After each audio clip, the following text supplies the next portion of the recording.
إن الحمد لله نحمده ونستعينه ونستغفره ونعوذ بالله من شرور أنفسنا وسيئات أعمالنا. من يهده الله فلا مضل له ومن يضلل فلا هادي له.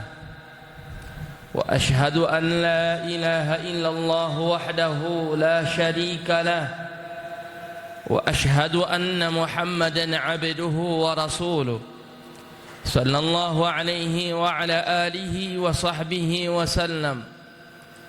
أما بعد، فإن أصدق الحديث كتاب الله، وخير الهدي هدي محمد صلى الله عليه وآله وسلم، وشر الأمور محدثاتها، وكل محدثة بدعة، وكل بدعة ضلالة، وكل ضلالة في النار.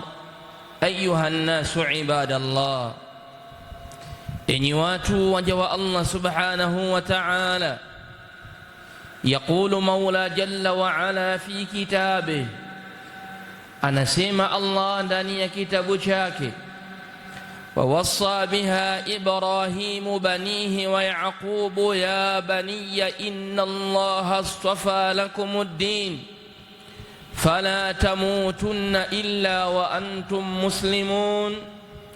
أم كنتم شهداء إذ حضر يعقوب الموت إذ قال لبنيه ما تعبدون من بعدي قالوا نعبد إلهك وإله آبائك إبراهيم وإسماعيل وإسحاق إلها واحدا ونحن له مسلمون.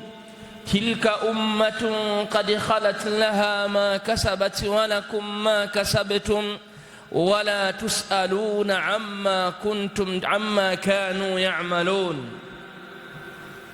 Allah subhanahu wa ta'ala katika aya hizi mbili anasema ya kwamba Ibrahimu alayhi salam alitoa wasia kwa watoto wake, wawasa biha Ibrahimu banihi, na vile vile Yaqubu naye pia alitoa wasia kwa watoto wake, ma ta'buduna min ba'di, ni kipi mtakachokiabudu baada ya mimi kuondoka. Mimi nikishaondoka kwenye huu ulimwengu, ni jambo gani mtakalokuwa mnaliabudu? Ni nani mtakayekuwa mnamwabudu? Kisha pia ni dini gani mtakayokuwa mmeendelea kuishika? Watoto wa Nabiullah Ibrahim na watoto wa Nabiullah Yaqub wote walithibitisha ya kwamba wataendelea kuwa katika dini ya Uislamu na wala hawatomwabudu isipokuwa Allah subhanahu wa ta'ala. Wawassa biha Ibrahimu banihi wa Yaqubu ya baniya inna Allaha astafa lakumuddin, hakika ya Allah amekuchagulieni nyinyi kwenu nyinyi dini, fala tamutunna illa wa antum muslimun, msife isipokuwa mfe hali ya kuwa ni wanyenyekevu. Am kuntum shuhadaa idh hadara Yaquba almaut, hamkuwa ni wenye kushuhudia pale ambapo umauti ulipomtembelea Nabiullah Yaqub. Am kuntum shuhadaa idh hadara Yaquba almaut idh qala libanihi ma ta'buduna min ba'di, nini mtakachokiabudu baada yangu? Qalu, wakasema na'budu ilahaka, tutamwabudu mola wako, wa ilaha abaika Ibrahima wa Ismaila wa Ishaq, mola wa baba zako Nabiyullah Ibrahim na Nabiyullah Ismail na Nabiyullah Ishaq, ilahan wahida, mwabudiwa aliyekuwa mmoja, wa nahnu lahu muslimun, na sisi kwake yeye ni wenye kunyenyekea. Tilka umma, huo ni umma, قد خلت لها ما كسبت ولكم ما كسبتم ولا تسألون عما كانوا يعملون. وصية ونبي الله إبراهيم كواتوتو wake ni ibadatullahi wahdah, familia yake imwabudu Allah subhanahu wa ta'ala peke yake. Na vile vile Nabiyullah Yaqub alipofikiwa na umauti kuondoka kwenye hii dunia, na yeye pia aliwahusia watu wake wamwabudu Allah subhanahu wa ta'ala, na wafi hali ya kuwa ni Waislamu. Huo ni umma ambao tayari umeshapita. walakum ma kasabtum wala tusaluna amma kanu ya'malun. Ibadallah, yenye waja wa Allah subhanahu wa ta'ala, tarkizun matinun, msisitizo uliokuwa madhubuti kwenye maneno haya ya wasia wa Nabiyullah Ibrahim na wasia wa Nabiyullah Yaqub kwenye familia zao, jambo la kumwabudu Allah subhanahu wa ta'ala. Wa akbaru ma yusa bihi alkhalqu at-tauhid, wasia mkubwa unaousiwa nao jamii nzima ni jambo la kumpokesha Allah subhanahu wa ta'ala. Lianna Allah, kwa sababu ya Allah, tafarrada bilwahdaniyya, amejipwekesha kwa umoja, wanazzaha nafsahu, na ameitukuza nafsi yake subhanahu wa ta'ala. Bali sio hivyo ibadallah, jambo hili la tauhid, waja'ala ifrada alibadati lahu asla ad-din wa asasa ad-din, amelifanya Allah subhanahu jambo la kumpekesha yeye peke yake na kumtakasia na ibada yeye peke yake, ndilo alilolifanya ndiyo msingi wa dini hii na ndiyo nguzo madhubuti imara ya dini hii. Dini hii itasimama pale ambapo waja wake watakapomwabudu Allah peke yake, watakapojinyenyekeza kwa Allah peke yake.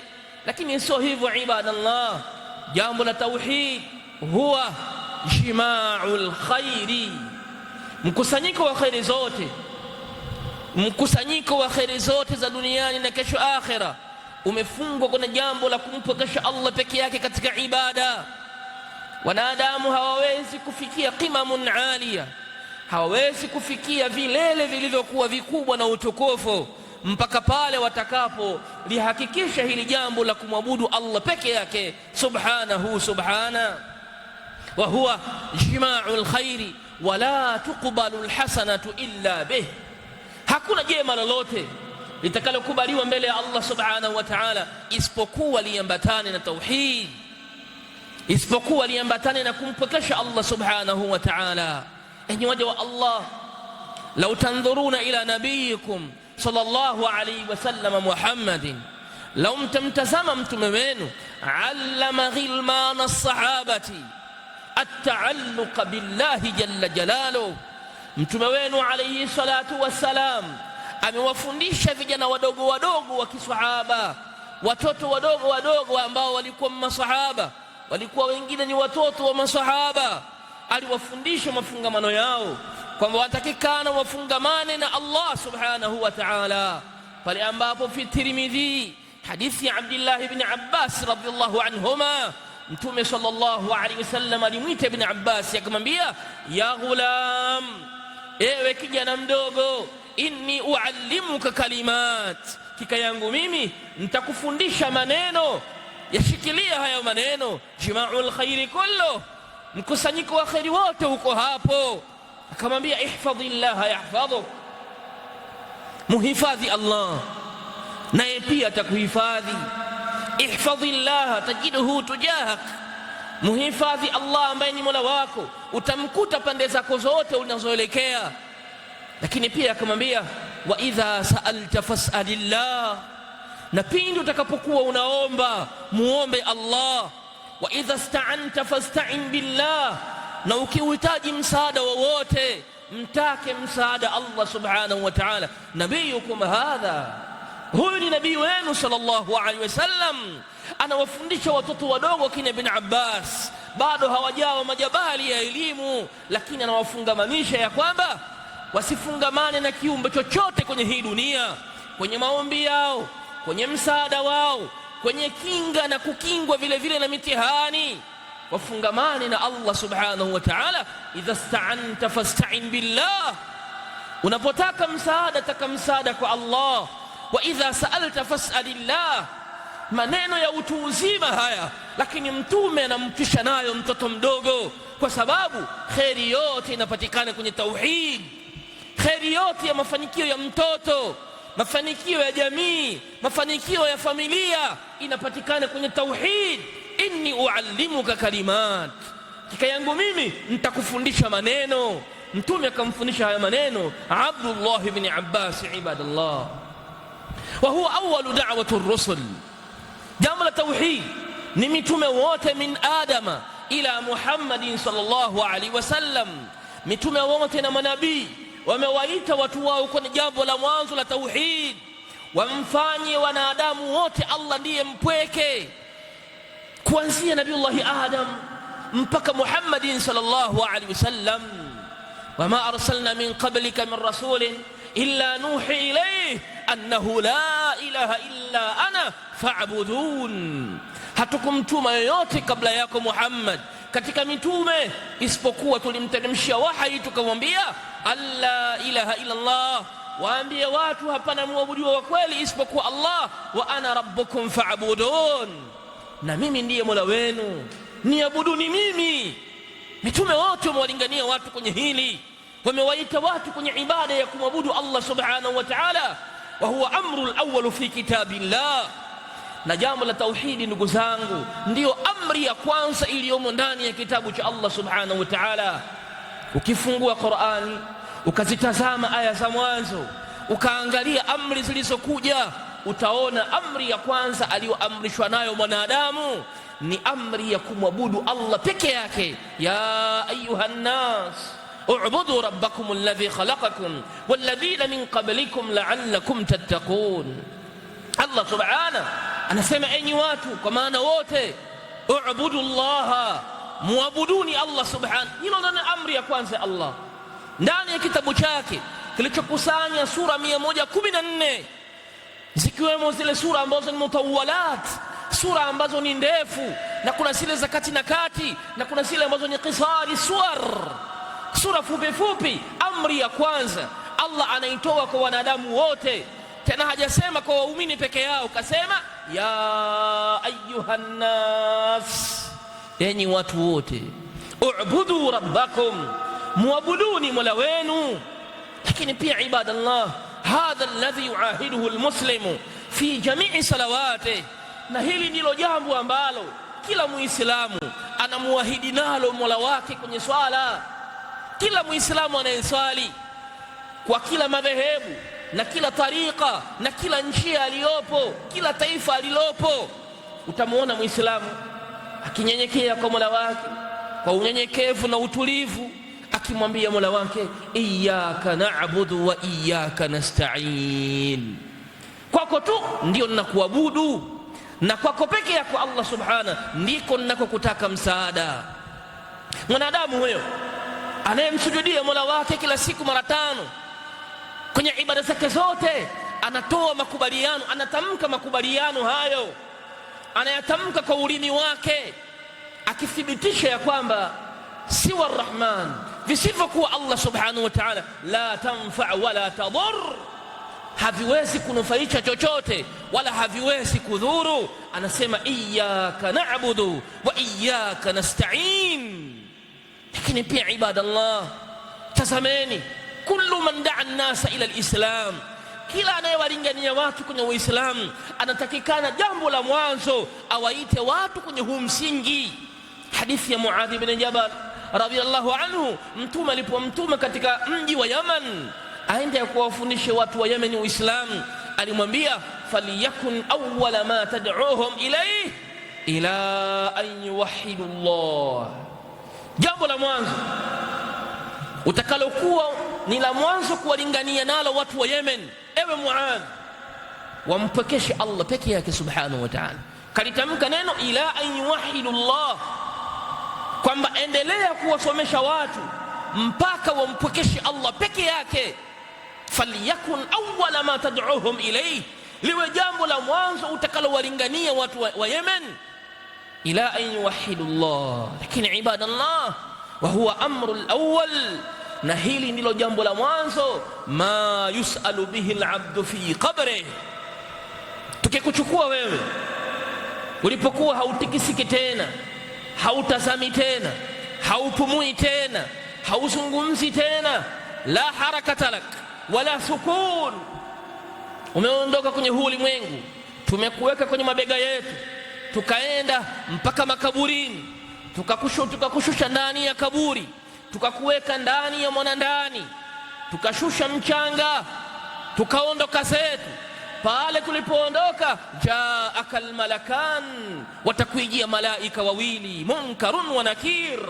Wakifika pale watasema fayuqidanik, watakukalisha chini wote, utakaa kitako. Thumma, kisha baada ya hapo watasema man rabbuk, ay man ma'buduk, ni nani uliyekuwa unamwabudu, ni nani uliyekuwa unajinyenyekeza kwake yeye, ni nani uliyekuwa unamrushia shutuma zako na mashtaka yako na lawama zako, nani uliyekuwa unatarajia kheri kwake fi dunia, duniani. Wanakuambia swali la kwanza, man rabbuk, ni nani mola wako, ni nani uliyekuwa unamwabudu kwenye dunia ile ulikotoka kwenye starehe zako. Man rabbuk. Idha kana alabdu mu'minan wa muslima, mtu akiwa ni mu'min kama ni muislam, yuthabbitu Allahu alladhina amanu bilqawli thabit fi alhayati ad-dunya wa fi al-akhirah. Mu'min wa kweli atasema rabbi Allah, maabudi huwa Allah, nayemwabudu na niliyekuwa namwabudu ni Allah subhanahu wa ta'ala. Huyu ni mu'min wa kweli. Lam yatadarra linnas, hakujinyenyekeza kwa watu, hakudhalilika kwa viumbe mashayatini wala majin wala authan wala al-andad.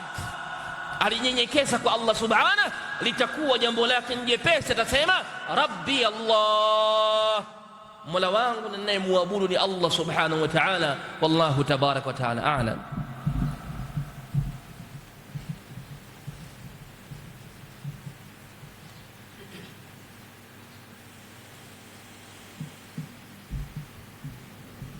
الحمد لله على إحسانه والشكر له على توفيقه وامتنانه، وأشهد أن لا إله إلا الله تعظيما لشأنه، وأشهد أن محمدا عبده ورسوله الداعي إلى رضوانه صلى الله عليه وعلى آله وصحبه أجمعين. أما بعد، عباد الله، إن ودوا الله سبحانه وتعالى،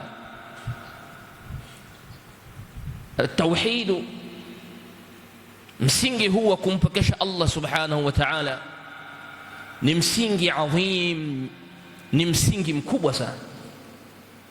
Anahitaji muislamu kwenye haya maisha ya miaka 63 auweke nusba ainaihi, mbele ya macho yake. Fabitawhid tufarraju alhumum wa tukshafu alkurub. Kwa kumpokesha Allah subhanahu wa ta'ala, msongo wa mawazo huondoka. Matatizo alionayo mwanadamu kwa mkusanyiko wake wote huondoka kwa tauhidullah. Tauhid, kumfanya Allah kuwa ni pekee kwenye kila jambo lako na kumtegemea yeye na kumuomba na kumtaka msaada, ndiyo kimbilio la waja waliokuwa wema. Stress ulizonazo, msongo wa mawazo, huzuni ulionayo, tabu na misukosuko na dhiki zinazokuandama, vidole unaashiriwa wewe, kila baya unatushwa wewe, giza la kila aina ambalo limekuzunguruka unalo wewe. Watoto ukitazama, hamu yako uweze kupata watoto. Mwanaume mwanamke anahitaji kuogelea kwenye furaha ya watoto, anahitaji kupata kila anachokihitaji kwenye mali, anahitaji kufikia maisha fulani yaliyokuwa mazuri, anahitaji furaha katika kazi zake, anahitaji utulivu kwenye mambo yake. Fabitauhidi tufarraju alhumum, kwa tauhidi humumu zote hizo huondoshwa. Watukshafu alkurub, na kila aina ya matatizo na dhiki huondoshwa kwa kujipwekesha kwa Allah subhanahu wa ta'ala. Visivyokuwa Allah subhanahu wa ta'ala ni wasawisu shayatin, ni wasiwasi wa shaitan. Mola wenu subhanahu wa ta'ala, kwa mujibu wa kitabu chake jalla jalalu, kwa msingi wa maneno yake ndani ya Qur'an, ametupigia mifano ya watu waliokuwa wema katika manabii ambao walikumbwa na mitihani mizito sana, lakini faraja yao ilikuja lamma nadu Allah pindi walipomuita Allah subhana, walipomlilia Mola wao jalla jalalo, na mpaka yufikia baadhi ya hao manabii kwa hasira walizokuwa nazo kutokamana na watu wao, waliamua wakimbie miji, wawaache watu wale, kwa sababu wameona ishakuwa ni zahma, imekuwa ni tabu, misukosuko, tiba ni kukimbia. Wakaingia kwenye dhiki nzito sana, lakini pamoja na hiyo dhiki, pamoja na huo uzito walionao, wakamkimbilia Allah subhanahu wa ta'ala, faraja ilikuja. Wako katika manabii waliteseka na maradhi ya muda mrefu sana, lakini walipomkimbilia Mola wao faraja ilikuja. Wako waliotamani kupata kizazi ambacho kitakuwa ni warithi wa mali zao, warithi wa ilmu zao, lakini hawakuwa na namna zaidi kumkimbilia Allah subhanahu wa ta'ala. Walipomkimbilia Mola wao waliruzukiwa watoto. Wa Ayyuba idh nada rabbahu anni massani ad-durru wa anta arhamur rahimin. Na Nabiyullah Ayyub aliponadi kwa sauti ya juu, akaita, hakumwita mzimu, hakuita mashaitani, hakumwita shekhe, hakuita kaburi la mtu, wala hakumwita wali yoyote. Alisema anni massani ad-durr, kika yangu mimi ewe Mola wangu nimepatwa na madhara. Tena akaogopa kuyataja maradhi, akasema nimepatwa na madhara, madhara yamenipata, lakini sio wewe uliyosababisha. Kalla, nimepatwa na madhara yameniangukia. Maradhi haya muda mrefu, miaka 18 alayhi salam, yuani anil marad, anaumia kwa maradhi aliyonayo. Akaona tiba ya haraka haraka, amkimbilie Mola wake subhana, anni massani ad-durr wa anta arhamur rahimin. Na wewe ni mwingi wa kuhurumia, Mola wangu wewe ni mwingi wa kuwaonea watu huruma. Nimkimbilie nani katika viumbe? Nimlilie nani maradhi nilionayo? Nani katika hawa wanadamu, katika viumbe vilivyopo kwenye hii ardhi ana uwezo wa kunioshea maradhi? anni massani ad-durr wa anta arhamur rahimin fastajabna lahu fakashafna ma bihi min durr wa ataynahu ahlahu wa mithlahum ma'ahum rahmatan min indina. Allah anasema tulimuitikia Nabiyullah Ayyub, fakashafna ma bihi min durr, tulimuondoshia maradhi, tukamwambia urkudh birijlik hadha mughtasalun baridun wa sharab, tikisa mguu wako huo. Yakatokea maji pale kichemchem kidogo, akautikisa mguu wake Nabiyullah Ayyub. Allah akamwambia hadha mughtasalun, hayo maji yaoge, yatatoa maradhi yako yote ya nje. Wa hadha mughtasalun baridun wa sharab, na mengine uyanywe, yatatoa maradhi ya ndani ya moyo wako na ndani ya mwili wako. Nabiyullah Ayyub akapona, faraja fi badani, akarudi kwenye mwili wake aliyokuwa nao alayhi salam. Maradhi ambayo mtu ambaye yuani, ikiwa vigezo vyote vya kitaalamu, hospitali zote wamehangaika, tiba ya kisasa hii tulionayo ya wataalamu isiyochanganywa na makorokoro yoyote, ikiwa imekataa, Abdallah, falja ila rabbik. Mmoja katika matajiri wa Yaman aliyehangaika muda mrefu kutibiwa na kansa, miaka imeenda, amekwenda nchi zote za Kiarabu na unazozijua za Kibritania wa Inglaterra, zote hizo kujitibu na maradhi ya kansa, lakini hapakuwa na tiba tena. Yauma min al-ayyam, hadithi hii au tukio hili analihadithia Sheikh Shamlani hafidhahu Allahu ta'ala, anasema ya kwamba huyu mtu alikuwa anamuhadithia yeye mwenyewe alipotoka siku moja katika hospitali kwa ajili ya check up ya mara kwa mara. Anarudi nyumbani, akapita sokoni, kuna msikiti mdogo, akawaambia watoto wake, enyi watoto wangu, nikapumzike, najisikia hamu ya kukaa msikitini. Wakamwacha msikitini, wakaondoka. Mzee aliingia ndani, fatawadha, akatia udhu, akaswali rakaa 2. Akamwambia Mola wake, ewe Mola wangu, ni wangapi katika wema waliokuomba na umewatibu? Nabiyullah Ayyub umemuokoa kwa maradhi aliyonayo, Nabiullahi Ibrahim umemwokoa kwenye moto kwa mtihani aliyokuwa nao. Mimi ni nani ambaye Mola wangu usionionee huruma, usinionee huruma nami ukaniondoshia kansa hii nilionayo? Alilia machozi makali sana yule mzee maeneo yale. Thumma, baada ya kumaliza kuomba dua yake, alipumzika akalala.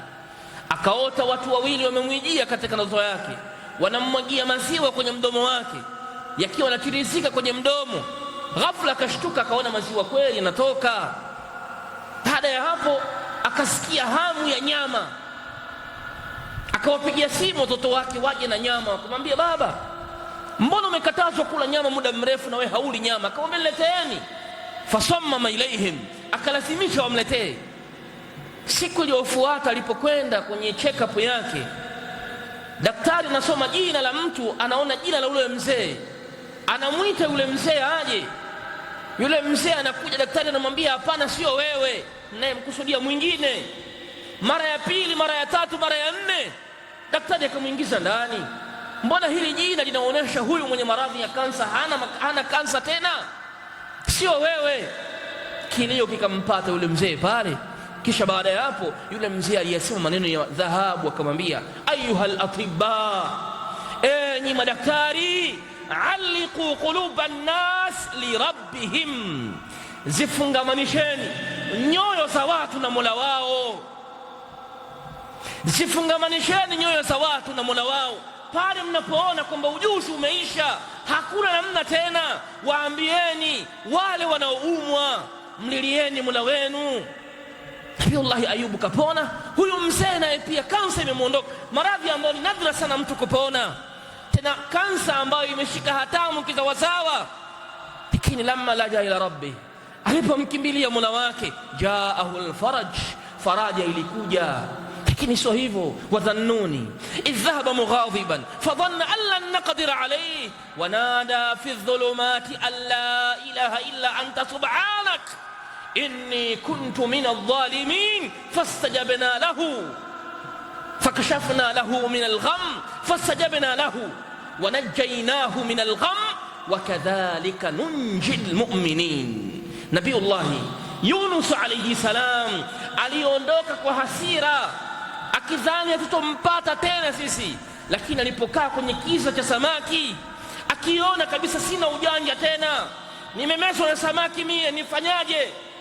La ilaha illa anta subhanak inni kuntu min adh-dhalimin. Tiba hiyo peke yake, la ilaha illa anta subhanak inni kuntu min adh-dhalimin. Maneno yale yalikuwa ni mithili ya mwiba unaochoma tumbo la samaki, yanamchoma kila pande ya sehemu yake. Samaki aliondoka hali ya kuwa anatafuta nchi kavu, akakiteme kilichomo ndani ya tumbo, akamtoa Nabiullahi Yunus alayhi salam. Ni kipi kilichomwokoa Nabiullahi Yunus? Allah anasema fastajabna lahu, tulimuitikia maombi yake yale ya kusema ya kwamba yeye alikuwa ni katika madhalimu. Inni kuntu min adh-dhalimin, nilimkosea Mola wangu, sikustahiki kuondoka kuwaacha watu. Inni kuntu min adh-dhalimin fastajabna lahu wanajjaynahu min al-gham, tulimuokoa kwenye dhiki alionayo. Wewe huna dhiki, huna matatizo kwenye kazi, huna matatizo kwenye ajira yako, pale ulipo wewe haupaoni pamekuzunguruka fitina mbalimbali. Unasemaje ndoa yako? Unasemaje watoto wako? Unaisemaje mali yako? Haijazunguruka na mitihani mbalimbali? Kalla, ni lazima tiba yako asili, tiba yako ya msingi ni allujuu ila rabbik. Mlilie Mola wako, usimsogelee shaitani wala jini wala mizimu wala matambiko wala shekhe wala wali wala kaburi la mtu yoyote. فالجأ إلى ربك. وزكريا إذ نادى ربه ربي لا تذرني فردا وأنت خير الوارثين. نبي الله زكريا anatamani kuwa mtoto miaka mingi. Kilio chetu sote, asilimia kubwa, tunatamani tuone matunda ya ndoa zetu, tupate watoto wenye furaha kwetu sisi. Nabii wa Allah huyu Zakaria anamwambia Mola wake, Rabbi la tadharni farda, Mola wangu usiniache mpweke mimi na mke wangu wawili tu. Tayari mke wangu huyo ashakuwa tasa, ni mtu mzima tena, nami nishakuwa mtu mzima, lakini ya Rabb la tadharni farda, usiniache mpweke. Wa anta khairul warithin, na wewe ndiye mbora wenye kuwarithisha watu, wenye kurithisha vizuri vizuri. Wewe ndiye mbora. Allah subhanahu, manabii hawakumkimbilia mtu yoyote, sio sharifu, sio wali, sio kaburi, wala sio shaitan, kwa sababu wanaamini ya kwamba vitu hivi havisaidii chochote, havina msaada, wala haviwezi kumwokoa mtu, wala haviwezi kuwaletea watu watoto. Walimkimbilia Mola wao subhanahu wa ta'ala. Fastajabna lahu, tukamwitikia Nabiullahi Zakaria. Wa wahabna lahu Yahya, tukampatia mtoto Yahya. Wa aslahna lahu zawja, tukatengeneza pale kwa mke wake pale, mambo ya utasa yote yakaondoka, mwanamke akawa ni mwanamke mwenye kuzaa.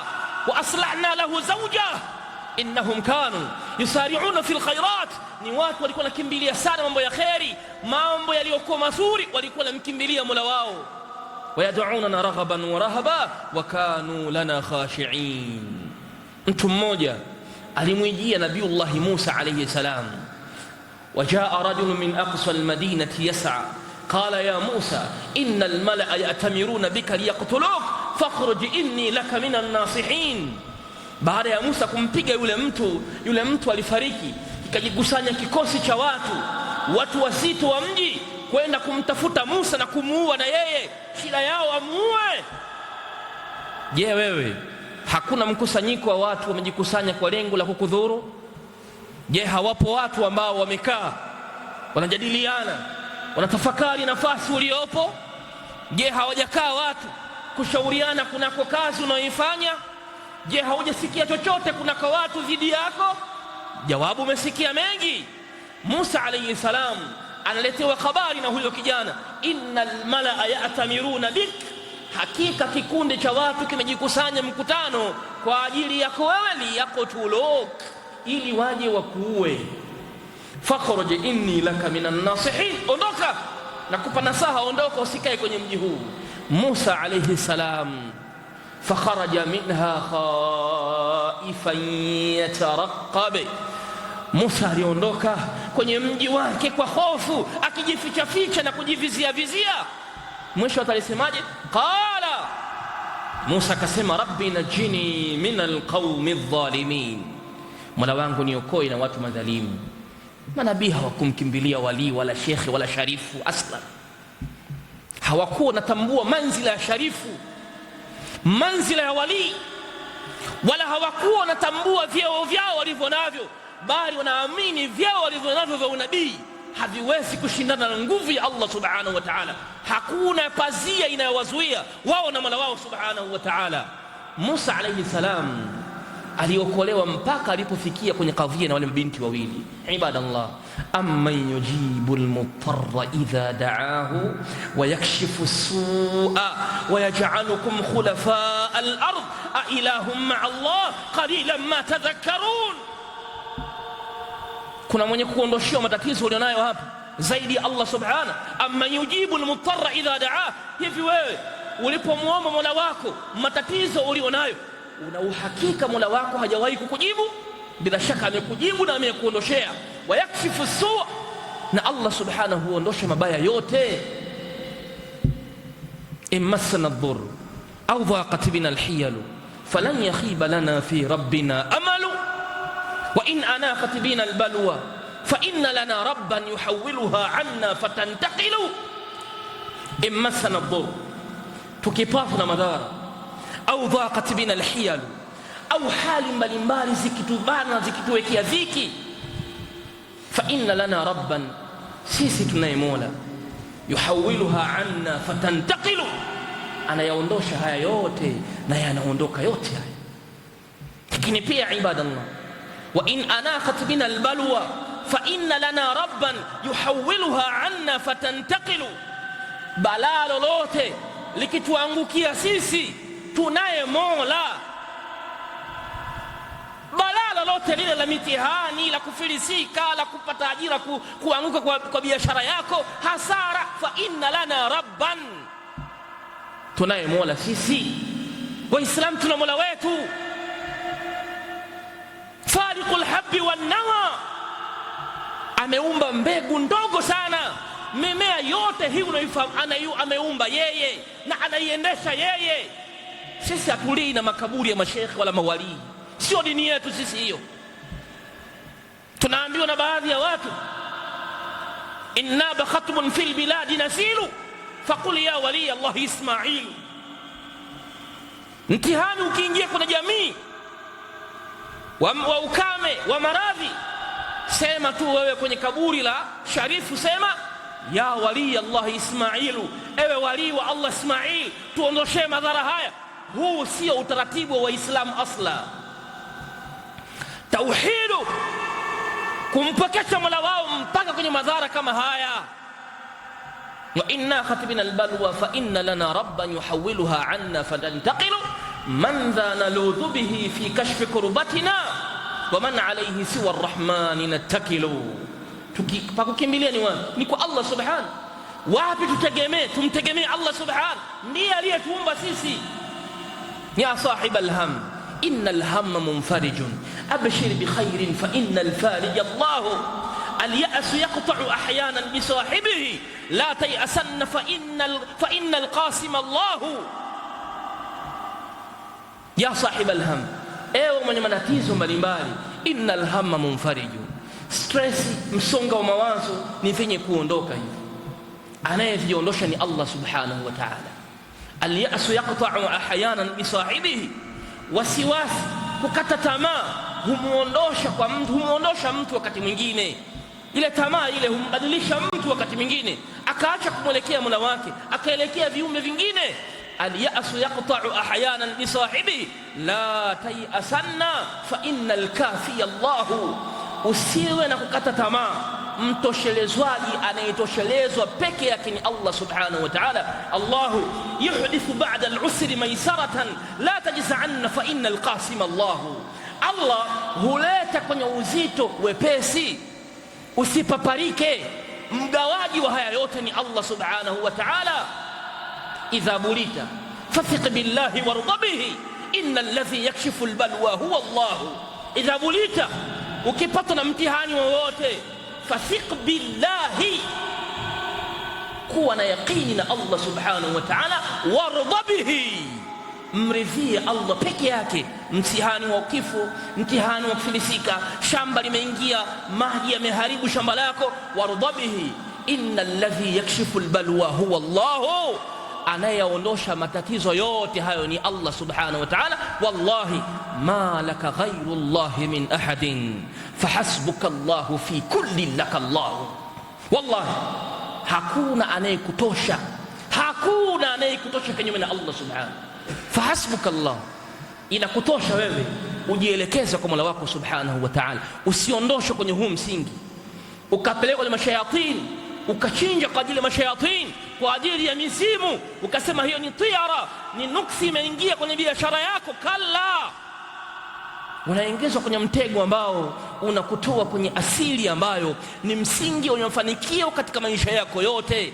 Na yoyote yule mwenye kuuchafua msingi huu anaingia kwenye jarima baya sana, akaacha kumwomba Allah, akaacha kumtegemea Allah, akaacha kuchinja kwa ajili ya Allah, akaacha kujikurubisha kwa ajili ya Allah.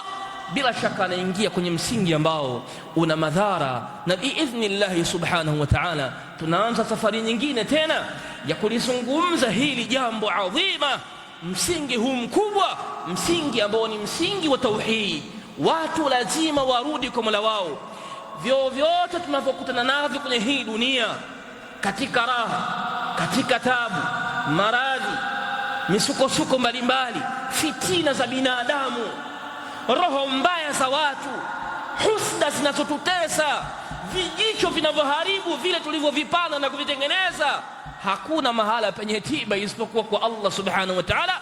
اللهم ردنا إلى دينك مردا جميلا، اللهم ردنا إلى دينك مردا جميلا، اللهم ردنا إلى دينك مردا جميلا. اللهم انفعنا بما قلنا وزدنا علما، اللهم انفعنا بما قلنا وزدنا علما. اللهم اغفر لنا ذنوبنا، اللهم اغفر لنا ذنوبنا وكفر عنا سيئاتنا، وكفر عنا سيئاتنا وتوفنا مع الأبرار، وتوفنا مع الأبرار. وصلى الله على نبينا محمد وعلى آله وصحبه أجمعين، والحمد لله رب العالمين.